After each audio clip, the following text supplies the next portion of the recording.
রাজধানী উন্নয়ন কর্তৃপক্ষ রাজুককে দুর্নীতিমুক্ত করা না গেলে কোনো প্রচেষ্টাতেই ঢাকাকে বাসযোগ্য নগরী হিসেবে গড়ে তোলা সম্ভব হবে না। সকালে রাজধানী সিডাপে সেন্টার ফর গভর্নেন্স স্টাডিজ আয়োজিত আলোচনা সভায় একথা বলেন বক্তারা। তারা জানান, ঢাকায় এলাকা ভেদে ভবন নির্মাণে নীতিমালা থাকলেও তা কোথাও মানা হচ্ছে না। রাজুক কর্মকর্তাদের ঘুষ দিলেই তৈরি করা যাচ্ছে ইচ্ছে মতো দালান। বক্তারা জানান, ঢাকার পরিস্থিতি এখন এমন পর্যায়ে গেছে যে একে সিঙ্গাপুরের মতো পরিকল্পিতভাবে গড়ে তুলতে হবে। সুষ্ঠু নাগরিক সেবা নিশ্চিত করতে হবে। এমন বাস্তবতায় দেশের উপজেলা শহরগুলো প্রশাসনকে শক্তিশালী করার মাধ্যমে ঢাকার ওপর নির্ভরতা কমানোর আহ্বান জানান তারা।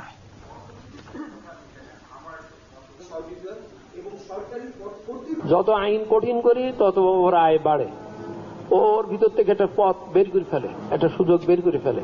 আইনকে কেন বারবার এই মসড়িয়ে করে আরো সুযোগ করে দেওয়ার সুযোগ করছি? ঢাকাকে মেরে ফেলতে হবে, গুরুত্ব কমিয়ে ফেলতে হবে, ডিসেন্ট্রালাইজ করতে হবে, প্রদেশ করতে হবে, আলাদা ক্যাপিটাল করতে হবে 8টা বা 10টা। রাজুকের চৌহদ্দিতে যাওয়ার 1 কিলোমিটার আগে থেকে নাকি গাছপালা অনেকে টাকা খায়, আমি অবশ্য জানি না।